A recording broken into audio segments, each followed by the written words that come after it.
Hello, everyone, and welcome to our September session of Ask Me Anything. My name is Radiat Hamuso, and I'm co-chair of the SEG Women's Network Student Community. It is our pleasure and a great honor for us to have Maria Angela Capello with us today, someone I really admire, and she's my role model, and I'm sure she's a role model to many other people out there. And so I'd like to read about her. Maria Angela Capello is a renowned leader and author in the energy sector. She is a relentless fighter for sustainability and equity across the industry. She is the managing director of Red Tree Consulting Limited Liability Company and Executive Vice-President of RESI. Maria Angela Capello is an active collaborator of the United Nations and numerous non-profit energy-centric organizations such as the Society of Petroleum Engineers, Society of Exploration Geophysicists, and the American Association of Petroleum Geologists. Our passion lies in promoting the juxtaposition of geosciences and the future of energy industry through training, mentoring, corporate resilience, and diversity and inclusion initiatives. Our work has been recognized by the Italian government through the Star of Italy honor, that is the knighthood, and by the United Nations Education, Scientific, and Cultural Organization UNESCO, endorsing our work leading the Geosciences Sustainable Development Atlas to advance the SDGs across the geosciences. Thank you once again for joining us, Maria Angela Capello. It is an honor to have you. Thank you, and good day to everyone. Bye. So, would you like to add anything to what I've said about you? I would like to say that you have done an excellent organizational work to arrange for this AMA session, and that I have learned a lot from all those women pioneers in geosciences in my country, in Italy, in Venezuela, and globally.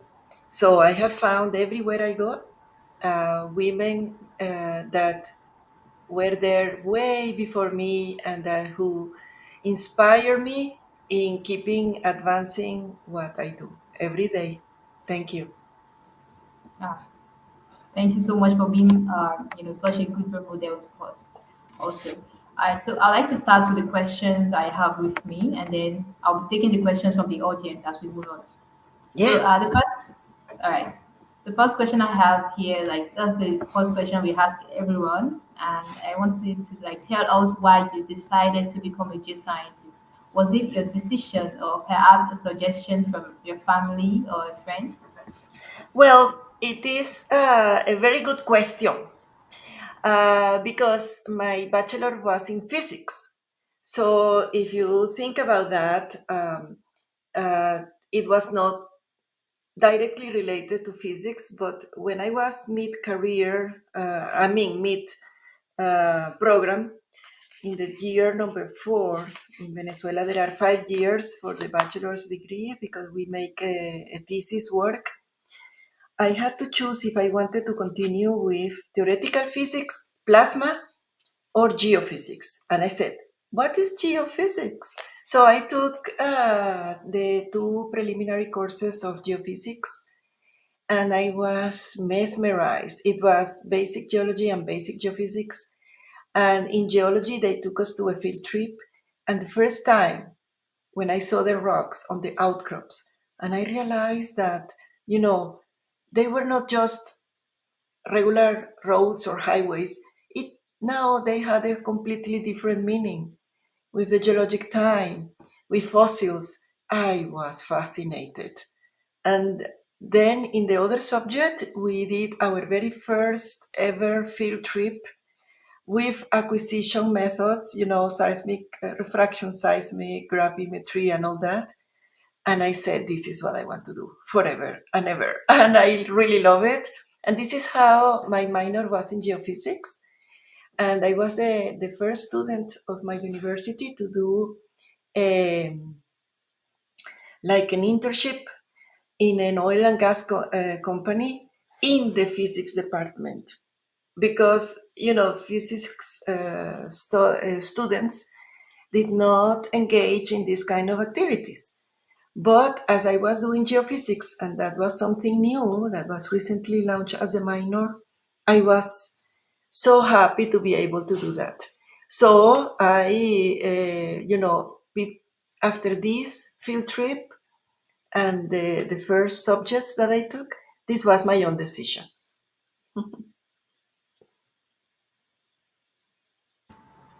Thank you. Thank you so much for the answer.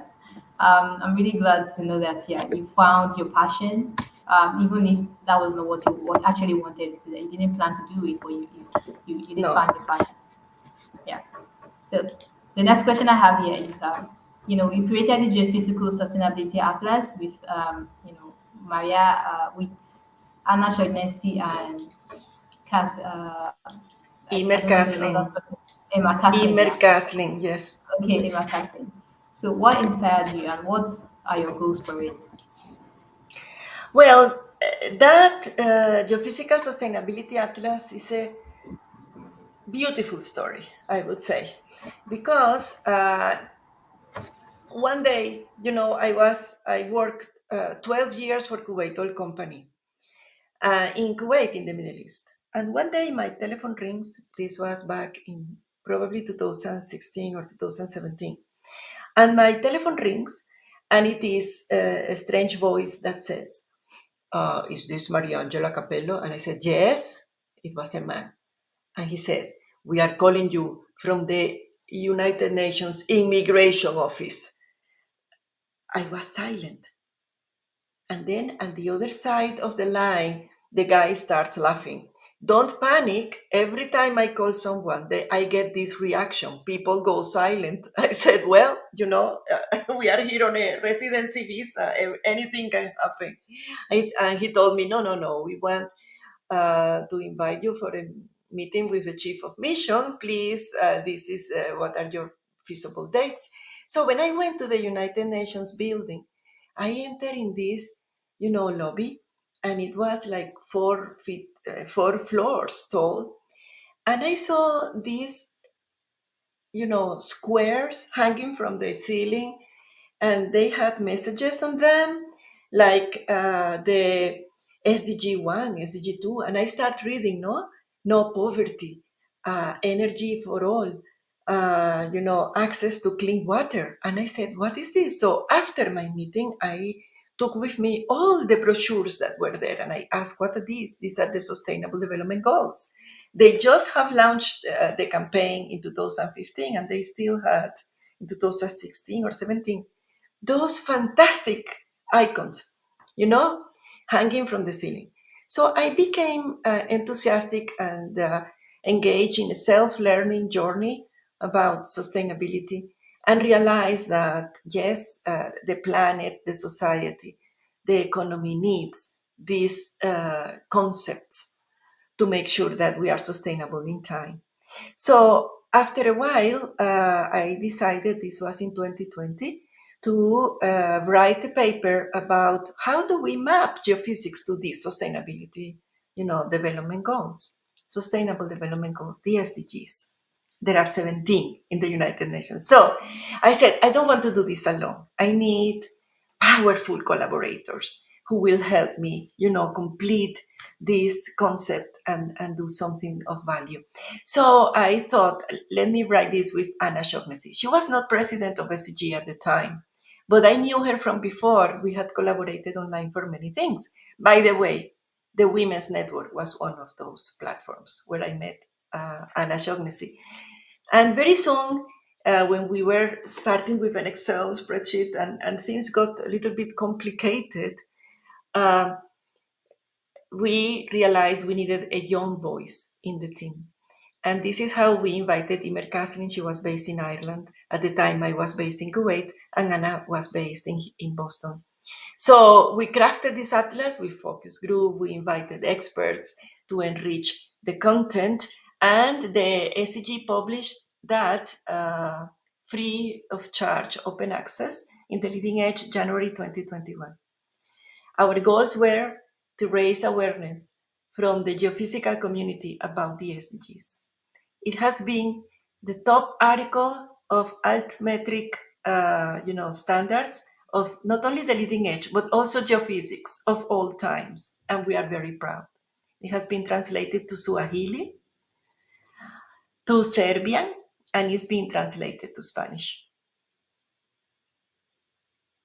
Uh, Thank. I really love that article when I first saw it.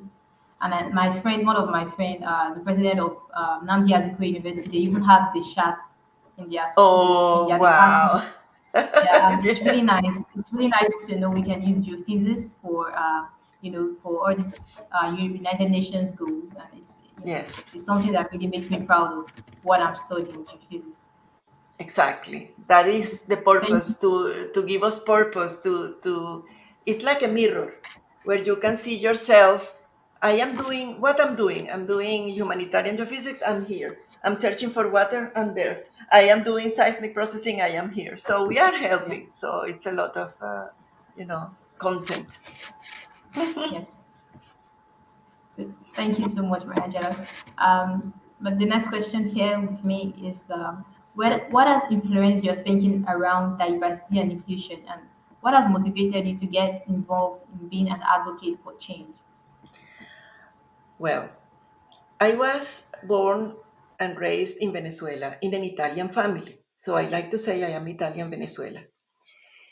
Because when I went to the kindergarten, to the preschool, I was the only Italian girl surrounded differently by, kids that when, the exit time from the preschool came, my mother would pick me up at school and she would speak to me in Italian. And I was so kind of embarrassed looking around that people were, of course, looking at me as a different.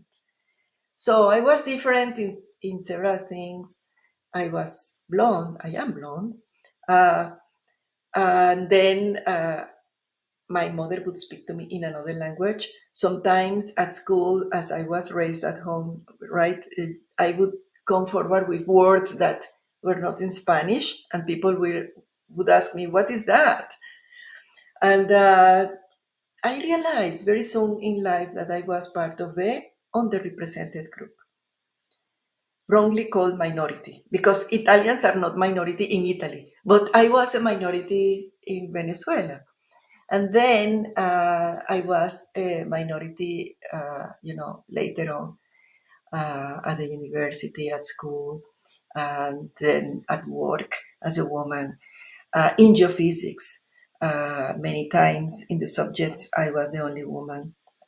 The thing is that being part of the underrepresented groups helped me to become stronger and to realize that I had to make my voice heard in the context of everything I was doing. And life took me to work in Kuwait. And in Kuwait, I noticed that women had, by culture, a very different approach to work and life than what I have seen in Italy and in Venezuela and in the United States. So I was the co-founder of the Professional Women Network that, following the leadership of one of the only women deputy CEOs of that company, national oil company. And that also enlightened me and propelled me kind of becoming an expert in diversity, in gender diversity in that case. And with the years, I also incursion in the diversity of nationality, ethnicity, religion. And now I am more and more aware of the diversity topics related to age. So, and invisible disabilities. So, what inspired me was my own um, ethnicity, gender situation, and I was 2 years younger in all my studies than everybody else. And that is very different at the beginning, especially when you are a teenager and all your peers are already kind of 15 years or 16 years of age, and you are 12 and 13. That is very noticeable difference. So I had to keep up and gain my spot in life and work. Thank you for that question.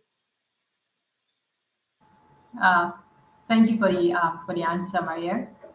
Also, I just want to shift this question. Can you tell us about this? age diversity? Because it's not really common. What Yes. what is about? Um, the age diversity is that people are sometimes there is a bias against or young, very young people, or very old, or let's say mature people. And at work now, we can see that there is a kind of a discrimination to hire people over 50 years of age. That is ageism, is called. Is the discrimination versus people who are already past what is retirement age in many developing countries. So in the United States, for example, you're supposed to be able to work all your life. But when you apply for jobs and at work, many people who are over 50, over 60 feel this pressure to take retirement or to go out, or that people pick for leadership roles are younger, which is the demands of not only society but also the corporate world. In the Middle East, for example, there have been imposed top of age for immigration purposes and residency purposes. So anybody, for example, in Kuwait, above 60 years of age, your contract ends. And that is probably related to a period in which people did have access to good retirement plans and low lifespan in the sense of scarce life years expectation. But nowadays, people live many times way over 80, 85, even 90 years of age. So stopping your productive life at 60 is kind of hard. And this is what is happening nowadays. So there is also this kind of diversity that is now taking place, in which also women and young people are selected over people with experience or because of age. I hope I was clear. Thank you, Radiat.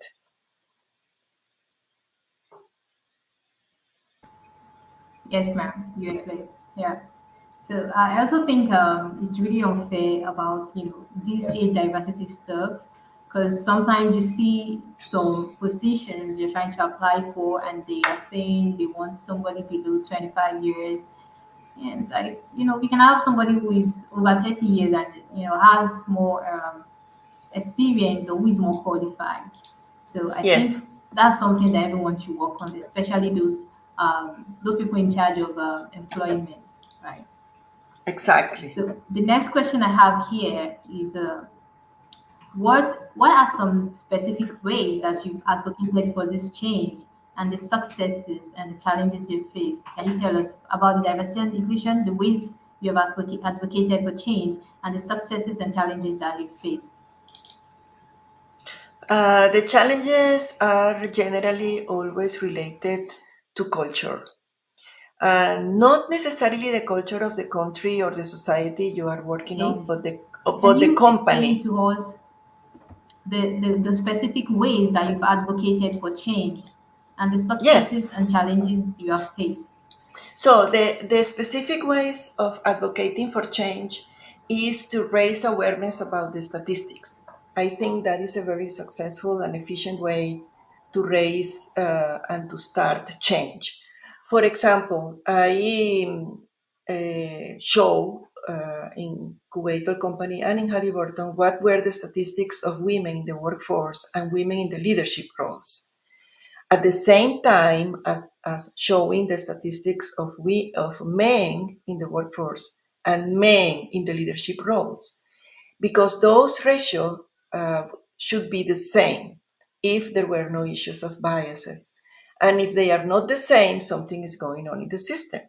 And when managers saw that, they realized that something must be done because women were not escalating in both organizations as the men were doing. So, what were the causes? And also show the statistics about attrition. Attrition is the number of people who leave the company for any reason, resignment, you know, and health and maternity and whatever reason. So The thing is that women were in a risk of being a minority at all times because of all these issues that were going in those organizations. So another way to advocate is that I led the organization of several webinars and workshops in which we were just talking about courage and field trips and women. I had meetings with service companies as well to talk about the PPE, the ropes that women were using at work that were not necessarily useful for women. They had the zipper horizontal instead of vertical, so going to the bathroom was a problem. And finally, another way to efficiently advocate for women was to make sure that they had all the necessary support at the field and at the gathering centers. For example, petroleum engineers, women, female petroleum engineers, did not have a woman praying room or bathroom changing rooms separated from men at the field. And this was something that required some infrastructure changes at the time that are now fully implemented so that women can, you know, comfortable, are comfortable going to the field. Another way to advocate is through professional societies. And I had volunteered extensively for the Women's Network. I try to also inspire the early career professionals with my posts, sharing what I do, empowering them to be moderators, to be panelists, promoting awards for my colleague women in geophysics. And I have nominated many women to gain awards at SEG and SPE and AAPG. So I am trying to support my community of women in my profession with my best. What are the challenges? Well, the challenges is going against the current. The mentality needs to change in many ways, but now we are living a privileged era in which this is not much of an issue now, I would say, and the opportunities are there to take. Thank you, Rodiat. Thank you, Maria Angela, for the answer. And thank you so much for the work you're doing around this diversity and inclusion and all the work that you're doing and for motivating, young women and, and men alike. All right, so I have a question from one of our participants, Julia Caesar. She says, thank you for sharing your experiences with us today. How was the experience of living in Kuwait, and how do you think it changed your career choices? My experience of living in Kuwait was fabulous. It was good not only for me, but also for my family. We have two daughters, my husband and I, and the first one who moved out from Venezuela to Kuwait was my husband. And I had to wait 6 months until I found a job in Halliburton to move with Halliburton because I was working in Halliburton in Venezuela. I was subsurface practice manager for all Latin America. So when they opened a position in Kuwait for an operations manager, I applied, I was interviewed, and they flew me there to interview me in person, and I got it. So my experience was very positive. I think that I would recommend the experience of, living in another country, whatever other country it is, because even if in Kuwait the culture and the setting was very, very different from a tropical country, Kuwait, of course, is a desert, and the whole culture is Muslim. I was a minority there. Even the look and feel of the constructions and the cities is different. We learn a lot. We expand our comprehension of multiculturalism, okay, a lot.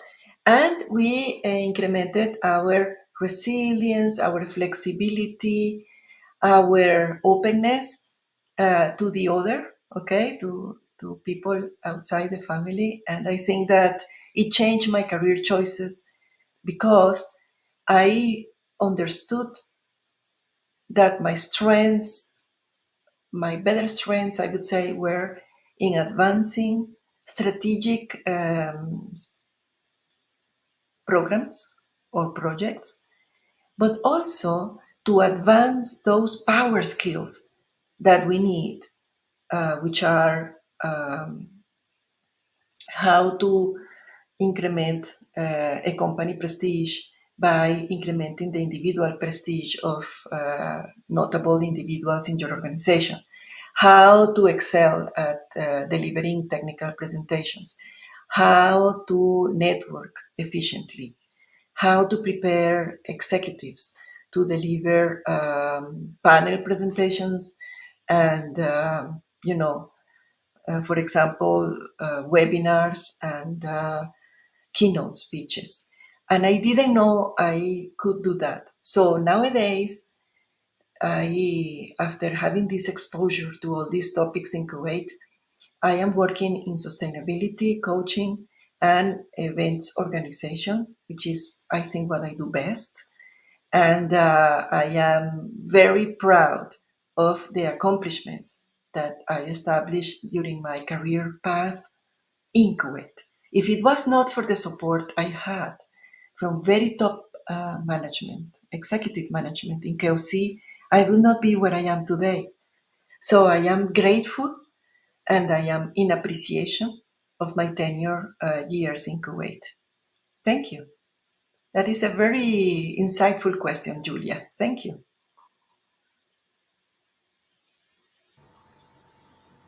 Thank you so much for answering the question, Maria. Let's move to the question I have here with me.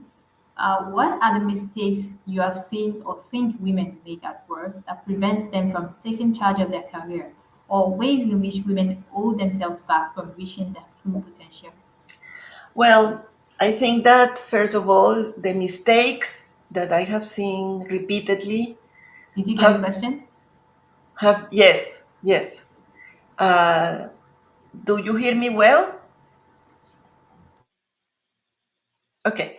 The Yes, I mistakes, can. Yeah. okay. The mistakes that I have seen women do is not to advocate and to take opportunities. We wait until we feel fully ready for the challenge, when instead, if you are 50, 60% ready, take it. Take it. And this is the mistake I have seen women make. They do not chase the opportunities, even when they are prompted and asked, would you like to lead this team? Would you like to be an attaché in Australia? Can we send you to the United States for a year? Women are hesitant and do not take the opportunity. My recommendation is take the opportunity and you will fix the logistics later. That's for sure. So that is one mistake that I have seen women doing. And the other part of you had a second part of your question, I think. No, this is the question, right? What is the biggest mistake? Yes, that's the biggest mistake. Not taking opportunities until we think we are ready. Can I tell you a joke? I always say that a woman has to have 2 PhDs, 20 years of experience, 30 papers published about drilling to label herself, I am an expert in drilling. A man goes to a drill rig and he drills 2 wells and he comes back and he already in his LinkedIn is saying, expert, global expert in drilling. So I'm not saying we do that, but for sure there is a huge difference in the way we envision what an expert is. Thank you. Thank you so much, Maria, for answering the question. All right, so the next question is that how was your experience combining your professional and personal life, and how did you deal with difficulties? Well, I am perhaps privileged that my husband is also a geophysicist. And that doesn't mean we have not had challenges. For example, when I married my husband, he already had a PhD in geophysics, but I didn't.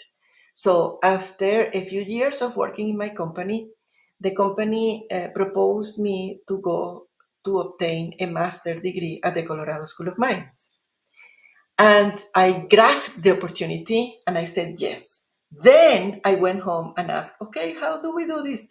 I had, at the time, my daughters were only 1.5 years old and 4 years old. So how do we do this? And my husband was working. Of course, I was working. We were working in the same company and we were not entitled to go together, paid by the company. Only one of us could travel. So what to do, what not to do. So we decided the following. I would go first 6 months, right? The first semester. Then with the girls, and my mother would accompany me for 1 month until I got settled. Okay. Then the next year, my husband took a year of absence. Okay. But when he came to Golden, Colorado to accompany us, I had so many troubles with, like being alone with the two small girls, that when he came, it was like the sun coming.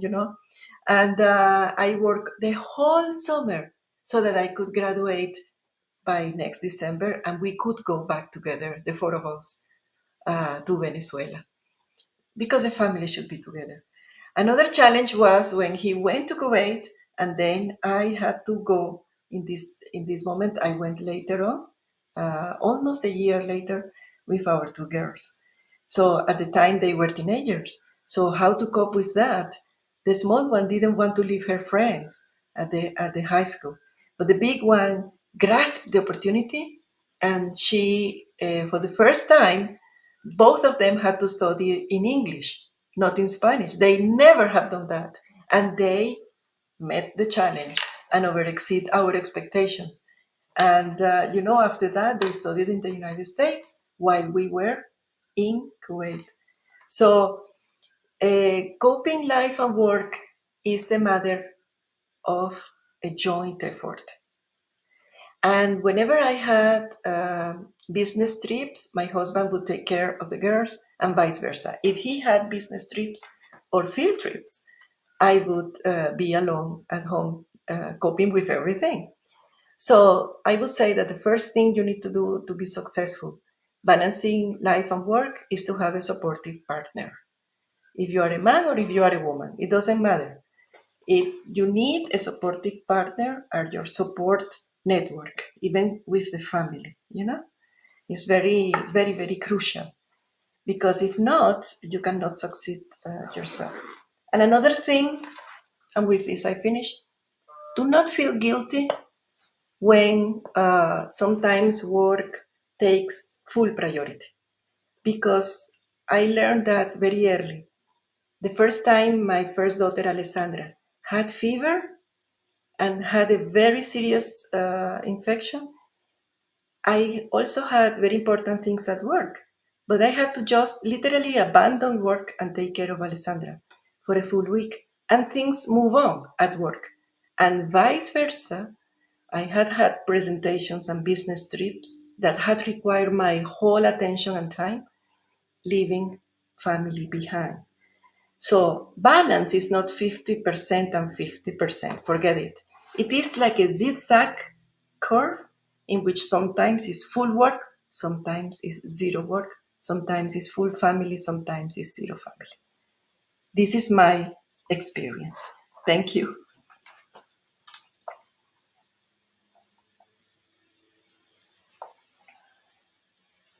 Rodiat, are you there, Rodiat? Thank you so much for answering that question. And I also think it is very important to have a supportive spouse, because Yes, if you have a supportive spouse, you are halfway there, and yes.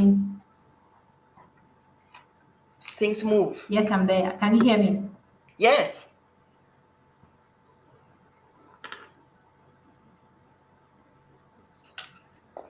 Yeah, I said I think it's very important to have a supportive spouse, because if you have a supportive spouse, you are halfway there. It's good to be your own cheerleader, but it's also good to have someone that supports you. Yes, absolutely. So, thank you. So I'm going to read this question from Isabella Dantas. Okay. She said, Being a new employee in the offshore field, I'm so glad these challenges were implemented, and thank you for being part of the chance, Maria Of the Angela, change. of Yes. the change. Yes. Yes, thank you, Isabella. I know that these kind of infrastructure accommodations are needed for women, and in particular, when culture is dependent on that highly than in other places. Prayer rooms are important in the Middle East, and women need their own. So advocating for that was not easy. And I will tell you a secret how we did it. At the beginning, we approached the production managers for them to understand that women could not easily go to the field because there were no facilities and the bathrooms were not, impeccable or clean or separate. So they answered us very bluntly. I went with a manager to do this because I was a consultant, right? But the answer was, we are here to produce oil, not to build bathrooms. So when he said that, it was a hard pushback. But after a year, I came forward again, but with another plan. I discovered by chance that one of the female managers, only two in 62 managers, okay, she was diabetic.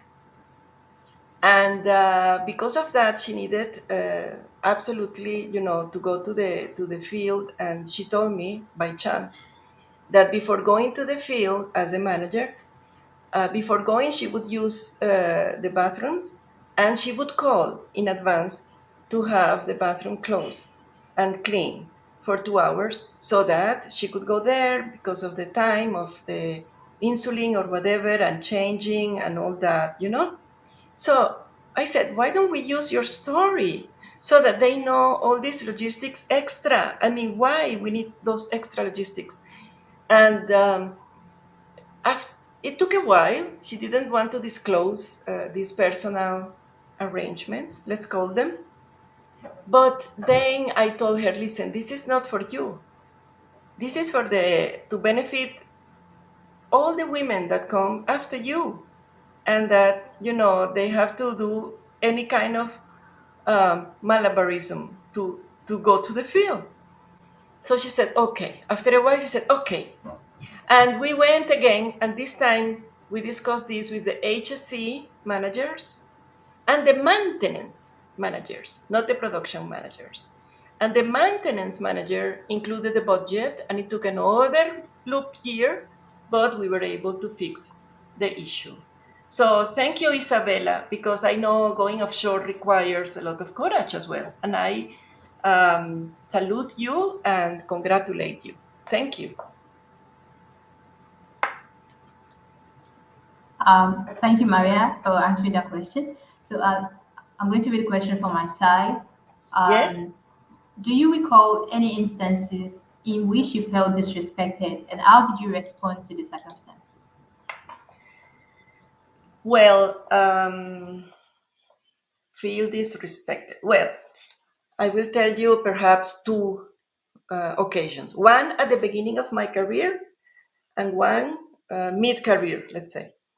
So at the beginning of my career, when I was just recently graduated, new hire, okay, I went to a course of sedimentology. And we went to this field trip. It was a long course, 1 week of theoretical lectures and then 1 week of field trip. And at the end of the field trip, right, we had, hike in mountains, road, beaches, flatlands, and we saw all kinds of sedimentation environments. And we had like a final dinner, everybody together. And in this dinner, one of the guys took, it was not the organizer, it was not the team leader, it was not the instructor. A fellow that recently came back from his studies in the United States took the chance to deliver what he called the awards of the field trip. So he would give the awards to the best climber of mountains, the best award for the most joyful person. That was the award. Then he delivered the award to the geek that knew everything about faults, to another award for the best fossil finder. Okay. And then he was giving awards to everybody. I noticed everybody was getting an award, and he left me for the last. And as the last person, we were 30 people, 28, 30 people. At the last, he said, and we have here the golden lemon for Maria Angela. So I couldn't believe it. It was a horrible award. And that is because at the beginning of my career, I was very shy. Believe it or not, I am an introvert. Believe it or not. My character has changed through my career. But that shyness made me be very sharp in my comments, perhaps short also and blunt. Yes, no person, or acidic somehow. Also, my Italian culture was coming through, and Italians are very direct, and Venezuelans are very, all over, very polite. So that hurt me a lot. And how I overcame it? Well, it was my family who made me think that, I don't have to let people label me. It is, it's my own take on what happened. But anyways, I told our manager, and the manager called him for a meeting. And anyways, they all told me it was inappropriate. People were coming to me to tell me it was inappropriate. But, this happens when you don't defend yourself. I didn't do anything. I just kind of cry in private. In mid-career, another opportunity when I felt disrespected, believe it or not, was in Kuwait, but it was not by any Kuwaiti person. I would say that I have never seen a culture such respectful of women as the Kuwaiti one. It was an American consultant from a consulting company that came, and I was saying something at a meeting with managers and deputy CEOs, and I was already way along my career in Kelsey. I had already like 10 years in Kelsey. Everybody knew me, loved me, I would say, and respected me. And this guy, who, I don't know why, I was the only woman in the room, but still, he said, shh, shh, shh, shh, shh, shh, like this, also with the hand, like, like making me be silent. But in these opportunities, things change, Rodiat. And it was the people who said, hey, what are you doing? Let Maria talk. Like, so I realized that it is a cultural thing, and you have to overcome it. So when you see an injustice taking place, step in and do something about that. I learned that from my Kuwaiti colleagues. It was them who defended me. Thank you, Rodiat. It was a very difficult question.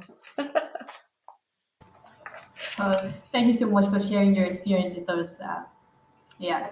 So the next question I have here is, as a close relative or possibly a co-worker ever accused you of taking on too much? And how did you handle the circumstance? Um, yes, I tend to overstep and take on too much. I will tell you one anecdote. Perhaps you will understand that what I learned from it. When I was reservoir manager of a joint venture in Venezuela, we had one of the other managers was coming from the university, because this was a joint venture with the university. And he was asked to do a project about some planning thing of different scenarios for the production and the workforce in that case. So he came to my office. I was doing so much as a reservoir manager. You can imagine I put together the field development plan, the CAPEX and OPEX, and all this.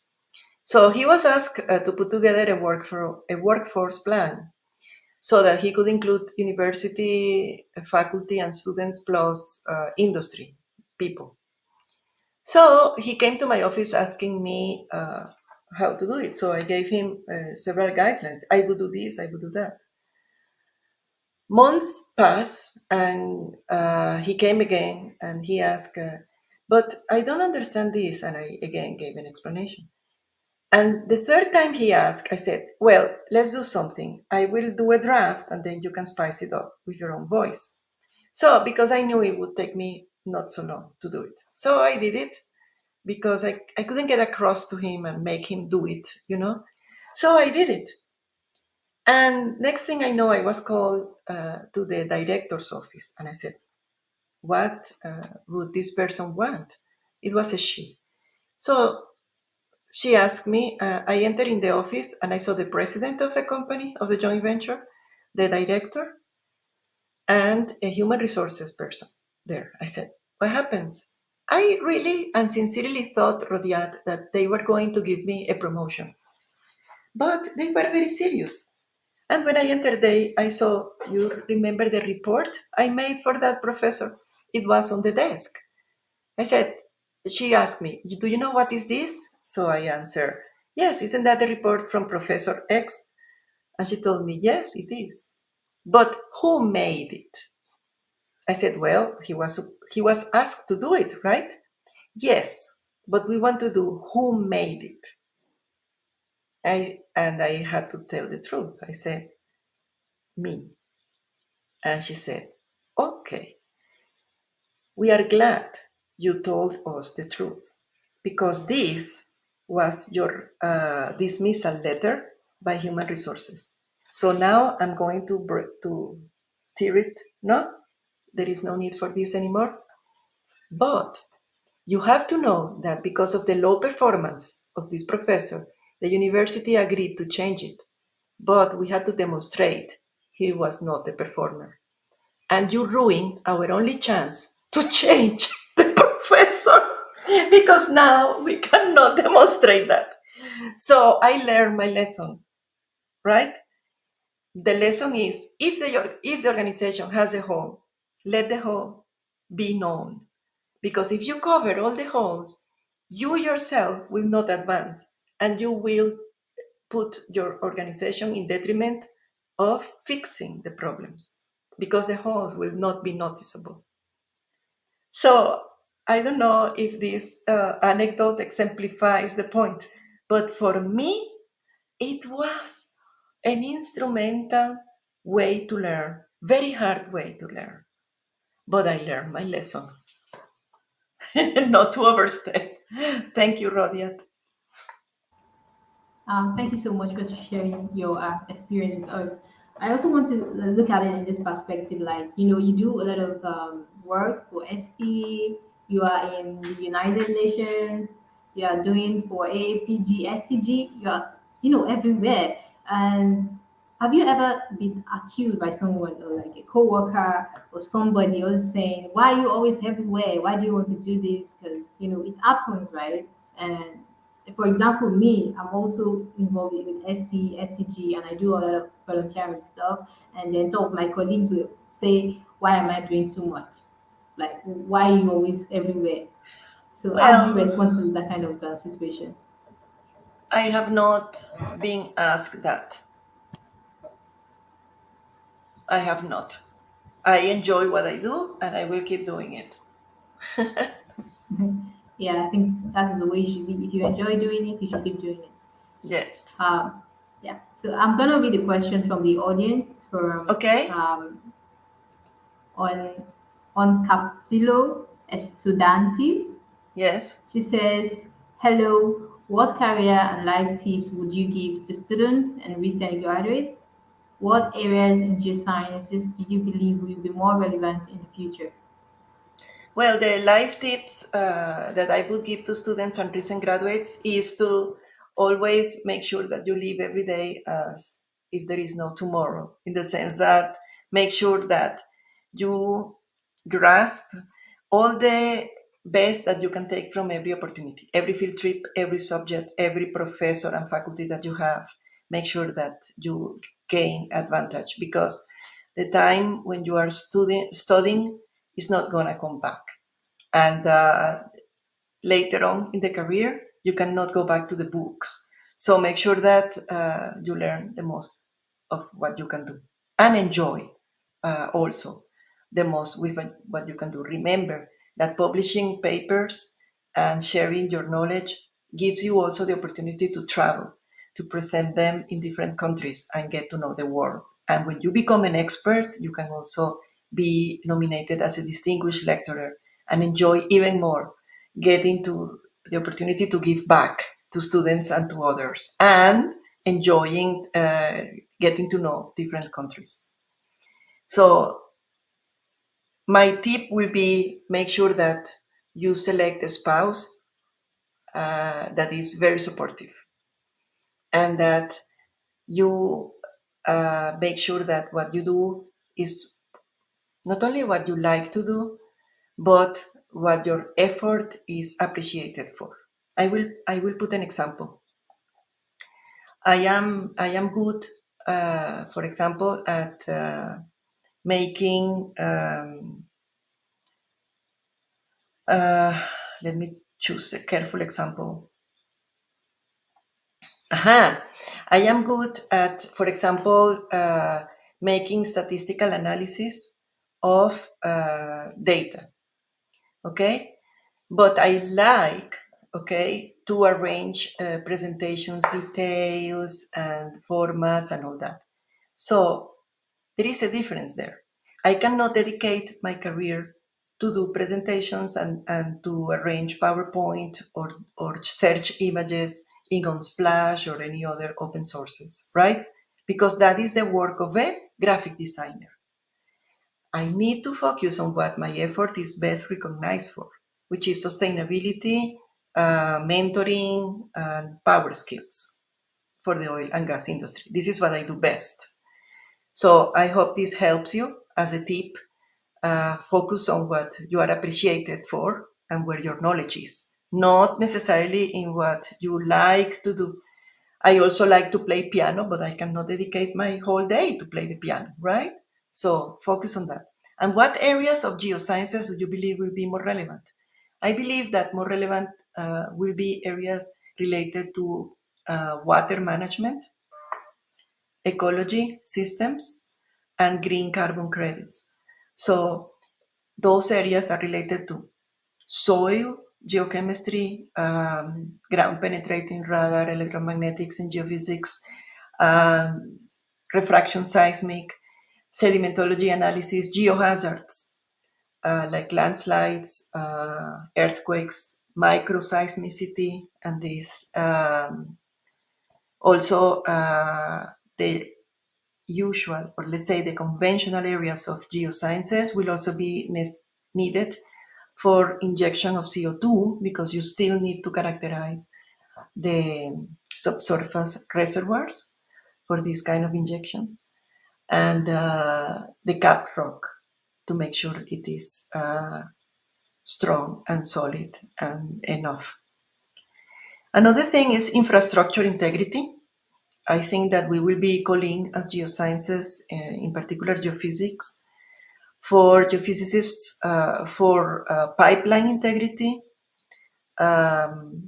bridges, airports, buildings, tanks integrity, because worldwide infrastructure is becoming old.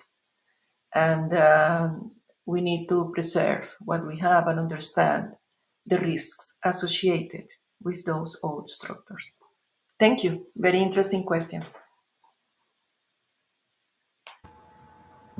Thank you for responding to that question, Maria. The next question I have on my side is that what has been the most significant barrier in your career and how did you overcome it? I have not seen significant barriers. The only thing is that for political reasons, we had to leave Venezuela. That was a hit, and that was a huge trauma, not only for me and my husband, but for the whole family. That, for example, that unfair decision. It is a very long story to integrate into this AMEA session. But if you didn't vote for the government, you were expelled from the oil industry in Venezuela. And even if the vote was supposed to be secure and secret, it was public by subterfuges of the government people. The thing is that that was the biggest challenge I had, but that helped me because having to move to Kuwait and having to work in other things and in other companies, I discovered that the success was within me.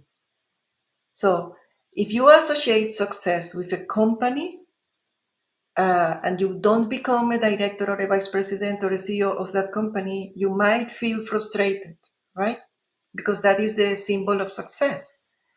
But I moved from PDVSA to Halliburton, before that to an alumni association, and then to Kuwait with Halliburton Kuwait, and then with Kuwait National Oil Company. So imagine if I had associated success with PDVSA, the National Oil Company of Venezuela, or with Halliburton.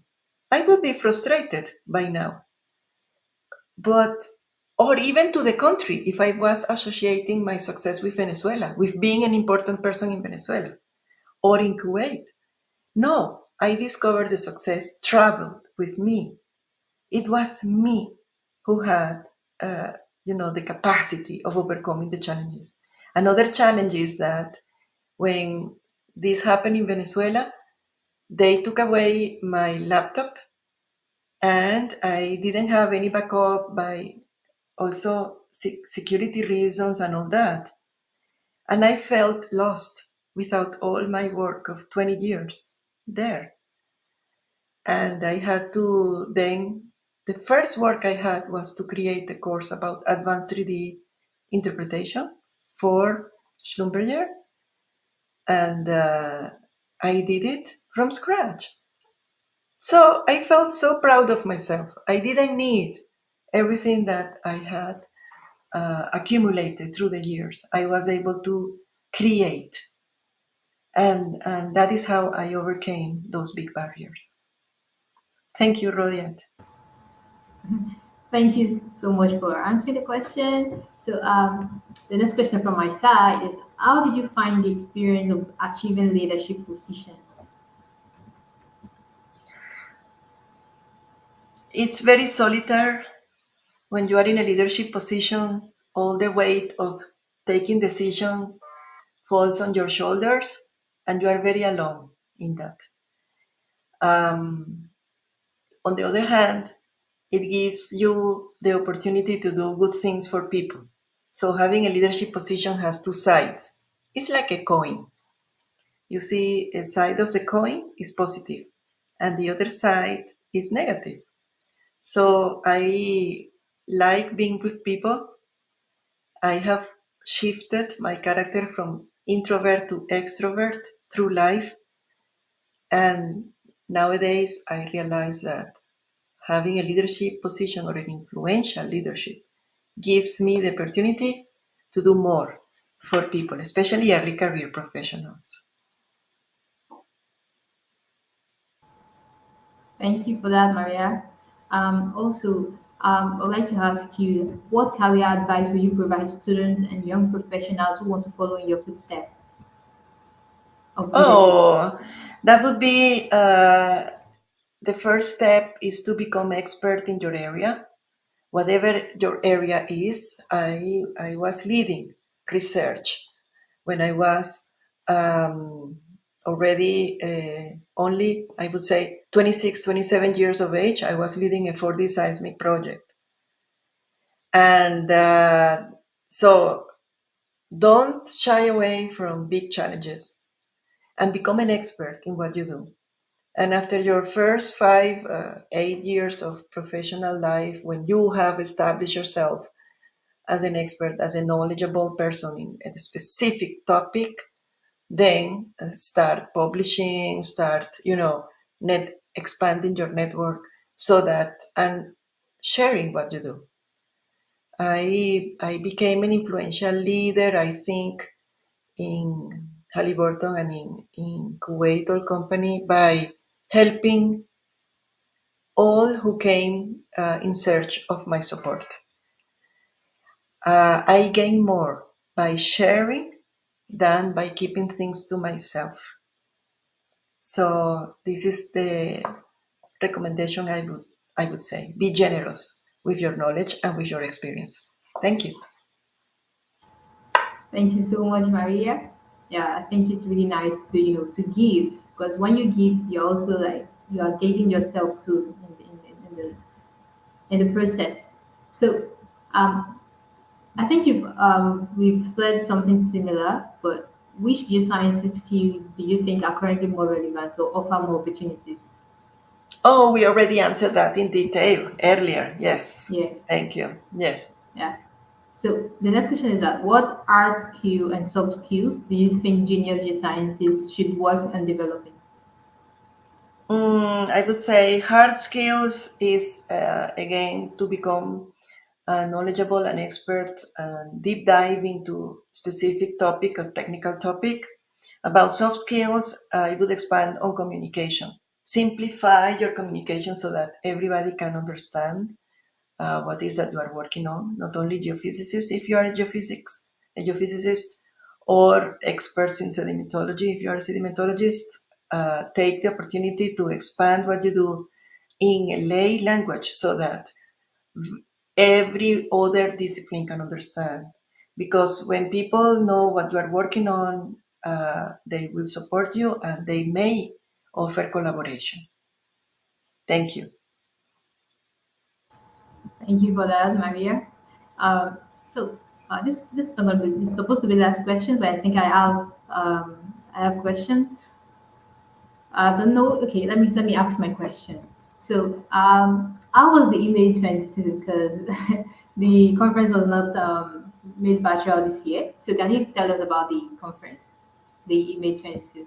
Image conference was a great opportunity to reconnect in person with so many colleagues.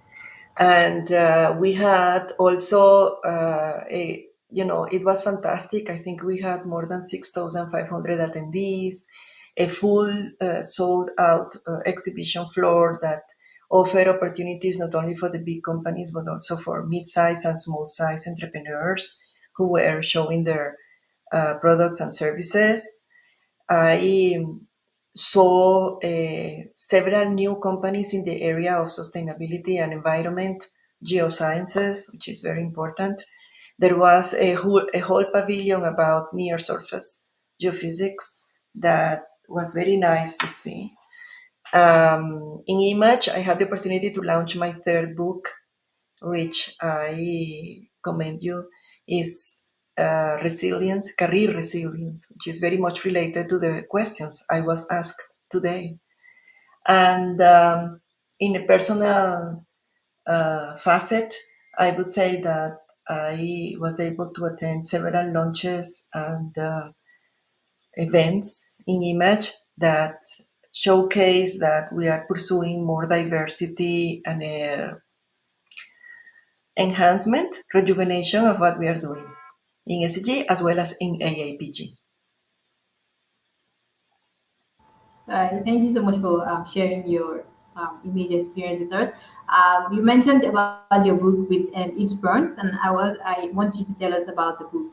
Just what Yes, about the book? Yeah. the book is about career resilience, and here I have a small business card that I made with the cover of the book. Is this one?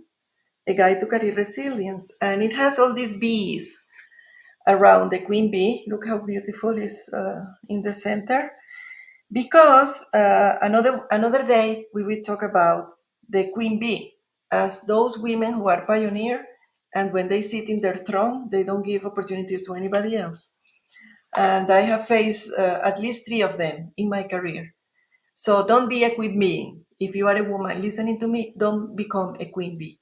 Open doors for others, support others. And the book is especially dedicated to women and underrepresented groups like minorities, like me, uh, because there are lessons and to learn.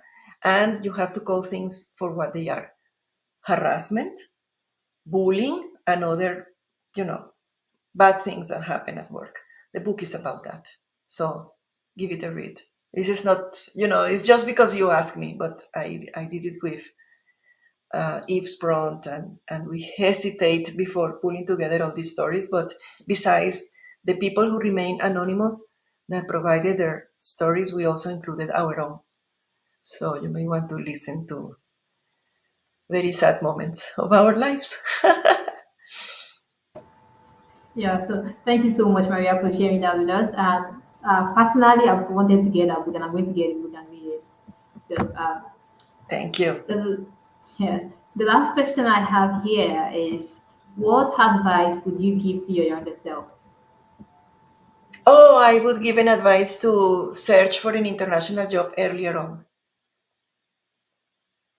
so that instead of spending 20, 22 years in PDVSA, as it happened to me, to move out earlier and get to know the world, get to know other opportunities. I would have grown so much more.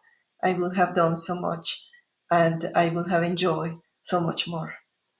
I think that is the advice I would give myself. Thank you for that, ma'am. Is there anything else you'd like to share with us? Oh, I would like to, perhaps as a last thought, that being positive many times is a matter of decision. A long time ago, I decided to be a positive person and a happy person. And I think that shows. So if you don't feel like that, make a decision to be positive, and slowly you will find your own way. Thank you. Thank you, Maria. It has been a very interesting session. Thank you so much for taking time out of your busy schedule to join us today. Thank And we you. hope to host you in subsequent program. Thank you so much for joining us, Thanks ma'am. to you. Bye bye. Bye bye.